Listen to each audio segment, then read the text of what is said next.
Zrumbesh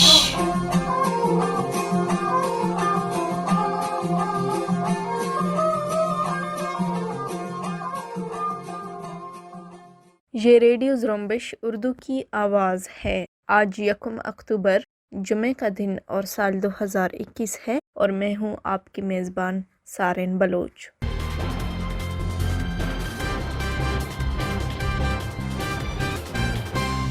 radio Zrumbesh کے آج کی نیوز بلیٹن میں بلوچستان سمیت علاقائی اور عالمی خبریں شامل ہیں۔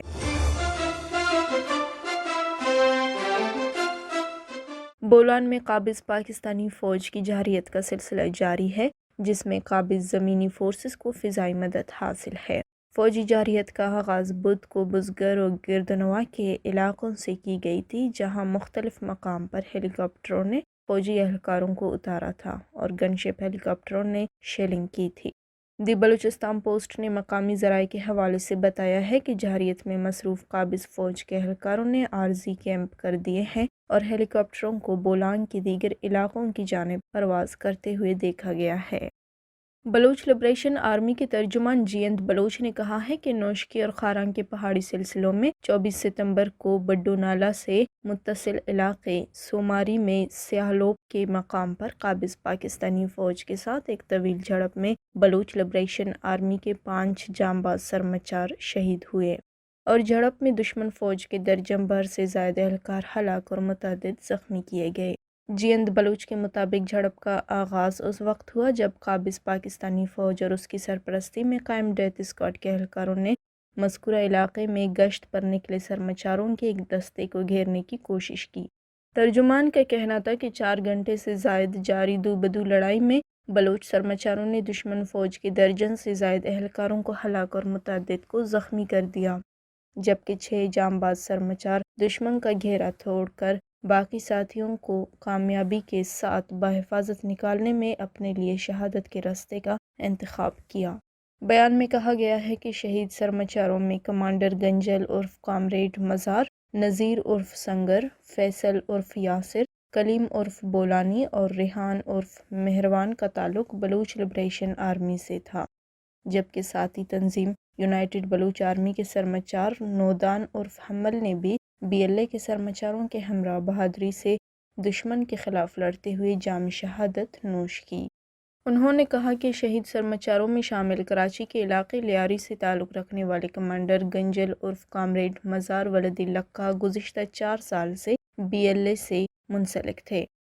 جینت بلوچ نے مزید کہا کہ شہید سرمچاروں میں نذیر عرف سنگر ولدی محمد قاسم میروانی بلوچ کا تعلق قلعہ میروانی سوراب، فیصل رودینی بلوچ عرف یاسر کا تعلق قلعہ رودینی سوراب، کلیم اللہ عرف بولانی ولدی مقبول احمد ریکی بلوچ کا تعلق دمب سوراب سے تھا اور تینوں سرمچار گزشتہ 3 سال سے BLA کے ساتھ منسلک تھے، جبکہ ریحان بلوچ اور نودان بلوچ کا تعلق نوشکی سے تھا۔ پنجگور میں مسلح نقاب پوش افراد نے ایک شخص کو اغوا کر لیا ہے۔ مقامی ذرائع کے مطابق یہ واقعہ پنجگور کے مرکزی بازار چتکان میں پیش آیا اور اغوا ہونے والے شخص کی شناخت نجیب ولد عبدالحق کے نام سے ہوئی ہے، جو پنجگور کے علاقے عیسیٰ سندیسر کا رہائشی ہے۔ عینی شاہدین کا کہنا ہے نامعلوم افراد صرف گاڑی میں سوار تھے جو مسلح اور نقاب پوش تھے اور مزاحمت پر انہوں نے نجیب کو شدید تشدد کا بھی نشانہ بنایا۔ دوسری طرف اتھل میں لسبیلا یونیورسٹی سے ایک طالب علم کو بھی اغوا کیا تھا، جسے پولیس نے بازیاب کر کے اغواکاروں کو گرفتار کر لیا ہے۔ قابض پاکستانی فورسز کے ہاتھوں جبری گمشدگی کا شکار ہونے والا نوجوان بازیاب ہو گیا ہے، جس کی شناخت سید حاصل کے نام سے ہو گئی ہے۔ سید حاصل کو قابض پاکستانی فورسز نے 26 مارچ سال 2021 کو شال سے کراچی جاتے ہوئے 0 پوائنٹ کے مقام پر بس سے اتار کر حراست میں لے کر لاپتہ کر دیا تھا۔ سید حاصل ضلع خیچ کے مرکزی شہر تربت کلاتک کا رہائشی اور طالب علم ہے۔ نیشنل پریس کلب کوہلو کے سامنے ایک تعزیتی ریفرنس منعقد کی گئی، جس میں شمع روشن کر کے ہانی بلوچ کو خراج تحسین پیش کیا گیا۔ مقررین نے اس موقع پر خطاب کرتے ہوئے کہا کہ ہم ہر وہ ظلم جبر کی مخالفت کریں گے جہاں مظلوم پر ظلم ہوگا، چاہے وہ کسی بھی مسلک سے تعلق رکھتے ہوں۔ ہم قوم دوستی سے ہٹ کر ہر مظلوم کے شانہ بشانہ کھڑے رہیں گے۔ انہوں نے مزید کہا کہ ہانی بلوچ کی موت کے اسباب عوام کے سامنے لائے جائیں۔ ہم ہر مظلوم کی آواز ہیں، جس کا تعلق چاہے جہاں سے بھی ہو۔ ہم رنگ و نسل سے بالاتر ہو کر عوام کے لیے جدوجہد کریں گے۔ ہانی بلوچ کی یاد میں لسبلا یونیورسٹی اور ٹنڈو جام یونیورسٹی میں بھی شمع روشن کی گئی۔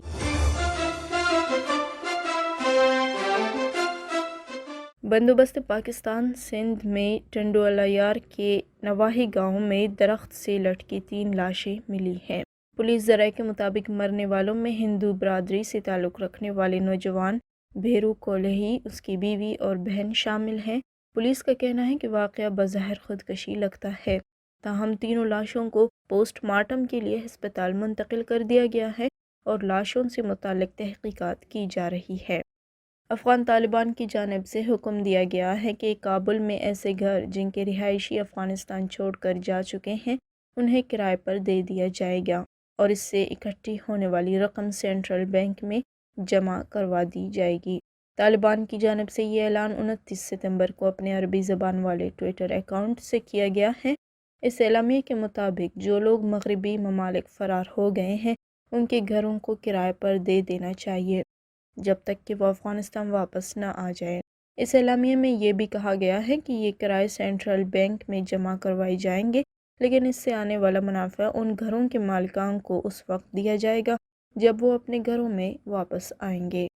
جرمن نیوز ایجنسی DPA ایک رپورٹ میں انکشاف کیا ہے کہ طالبان نے اپنی اسپیشل فورسز کو یہ ہدف دے دیا ہے کہ ملک بھر میں دولت اسلامیہ یا داعش کے جنگجوؤں کو چن چن کر نشانہ بنایا جائے، کیونکہ مستقبل میں داعش کے جنگجو طالبان کے لیے مسلسل دردسر بن سکتے ہیں۔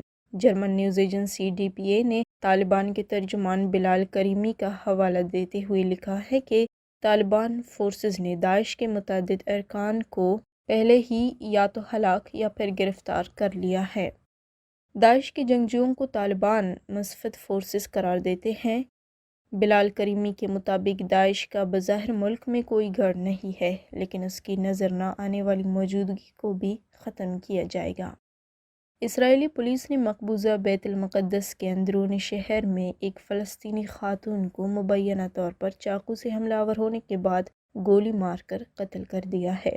اسرائیلی پولیس کے بیان کے مطابق مبینہ حملہ آور خاتون نے مسجد اقصیٰ کو جانے والے راستے پر تعینات پولیس اہلکاروں پر حملے کی کوشش کی، جس کے بعد انہیں گولیوں کا نشانہ بنایا گیا۔ موقع پر موجود ایک غیر ملکی خبر رساں ایجنسی سے منسلک صحافی کے مطابق انہوں نے گولیوں کی آواز سنی اور اس کے بعد انہیں زمین پر ایک خاتون بے سدھ گری ہوئی نظر آئی۔ اسرائیلی پولیس کے بیان کے مطابق پولیس کی فائرنگ کے بعد طبی عملے کی آمد تک خاتون جان بر نہ رہ سکی تھی۔ مبینہ چاقو حملے میں کسی اسرائیلی فوجی کو نقصان نہیں پہنچا ہے۔ جنوبی امریکہ کے ملک ایکواڈور کی ایک جیل میں گینگ وار گروپوں میں ہونے والے تصادم کے نتیجے میں ہلاک افراد کی تعداد 100 سے زائد ہو گئی ہے۔ عالمی میڈیا کے مطابق منگل کے روز ایکواڈور کے شہر گوایاکل کی جیل میں قیدیوں کے 2 گروپوں نے ایک دوسرے پر اسلحے، گرینیڈ اور چاقوؤں سے حملہ کیا تھا، جس میں متعدد قیدی ہلاک اور درجنوں زخمی ہو گئے تھے۔ ایکواڈور کے حکام نے دعویٰ کیا تھا کہ پولیس اور فوج نے جیل میں آپریشن کر کے حالات پر قابو پا لیا ہے، جبکہ اٹارنی جنرل دفتر کا کہنا تھا کہ واقعے کی تحقیقات شروع کر دی گئی ہیں۔ تاہم اب اطلاعات ہیں کہ جیل میں گینگ وار گروپوں میں ہونے والے تصادم کے نتیجے میں ہلاک افراد کی تعداد 116 ہو گئی ہے، جبکہ 80 سے زائد افراد زخمی ہیں۔ امریکہ اور قطر نے حزب اللہ سے تعلق رکھنے پر 7 افراد پر پابندی لگانے کا اعلان کیا ہے۔ اس حوالے سے امریکی محکمہ خزانہ نے بدھ کے روز ایک بیان میں بتایا ہے کہ قطر کے شہریوں علی رضا حسن البنائی، علی رضا القصابی اور عبد المعاد البنیری ان 7 افراد میں شامل ہیں، جن کی شناخت عالمی دہشت گردوں کی خصوصی فہرست میں کی گئی ہے۔ ان پر حزب اللہ کو مالی اور مادی حمایت کرنے کا الزام ہے۔ محکمہ خزانہ نے حزب اللہ پر الزام لگایا ہے کہ اس نے عالمی مالیاتی نظام کا ناجائز استعمال کرتے ہوئے اپنا عالمی نیٹ ورک بنایا، جس کا مقصد اپنے خزانے کو بھرنا اور اپنی دہشت گردی کی سرگرمیوں کی مدد کرنا ہے۔